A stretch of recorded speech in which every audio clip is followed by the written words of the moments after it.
হলো চালাকি, কারণ ওরা মনে করে যে ভোট যদি ঘোষণা হয়ে যায় তখন দেখবে কত সময় কে কোথায় আছে না আছে, নিয়ম কানুন দেখবে। তাহলে তখন খুব ঘরের যারা লোক, কাছের যারা লোক, কেউ হয়তো বাদ পড়তে পারে। দিদির দলের ঘরের কিছু অফিসার আছে,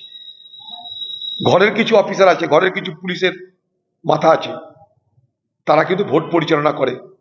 আমাদের জেলাতে যেমন এর আগে করতো, আপনারা জানেন, আমরা তো এগুলো নাম বলেছিলাম নির্বাচন কমিশনকে। তো এটা একটা টেকনিক, যেমন নির্বাচন কমিশন তার মতো করে কায়দা করবে, দিদি তার মতো করে কায়দা করবে।